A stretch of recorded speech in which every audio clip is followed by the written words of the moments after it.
Hello everyone, কেমন আছেন আপনারা? আশা করি ভালো আছেন। আজকে আমি আপনাদের সাথে ভূতের একটি গল্প শেয়ার করব। অনেক দিন যাবৎ আমি গল্প শেয়ার করব ভেবে শেয়ার করতে পারছি না। বিভিন্ন কারণে আমি একটু মানসিক চাপে আছি, যার কারণে ভিডিও বানানো হচ্ছে না। তো কথা না বাড়িয়ে শুরু করছি আজকের গল্প। ভূতের বাড়ির রহস্য। গ্রামের পাশে একটি পুরনো বাড়ি ছিল। বাড়িটি বহু বছর ধরে খালি পড়েছিল। সবাই বলতো বাড়িটিতে ভূত আছে। রাতের বেলায় বাড়ি থেকে কান্নার আওয়াজ শোনা যেত। কেউ সেখানে যেতে সাহস করতো না। একদিন সাহসী এক যুবক, নাম অরুণ, ঠিক করলো বাড়িটিতে গিয়ে রহস্য উন্মোচন করবে। রাতের বেলায় একটি লণ্ঠন হাতে নিয়ে সে বাড়ির দিকে পা বাড়ালো। চারপাশে নিঃশব্দ, শুধু ঝিরি পোকার ডাক।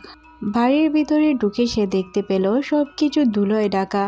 হঠাৎ একটি দরজা হালকা আওয়াজ করে খুলে গেল। অরুণের গায়ে কাঁটা দিয়ে উঠল।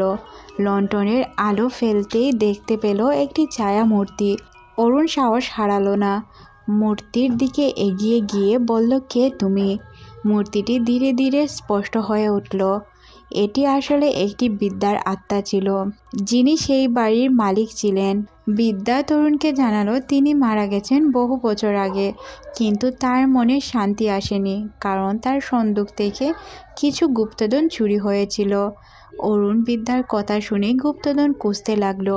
অনেক খোঁজার পর মেঝের নিচে একটি লুকানো বক্স পেল। বাস্কটি খুলতেই দেখা গেল সোনার গয়না আর মূল্যবান কিছু কাগজপত্র। বিদ্যা খুশি হয়ে বলল, তুমি আমার শান্তি ফিরিয়ে দিয়েছ, এবার আমি মুক্তি পাবো। এই কথাটি বলে বিদ্যাটি অদৃশ্য হয়ে গেল। সেদিনের পর থেকে বাড়িটি আর ভুতুড়ে লাগতো না।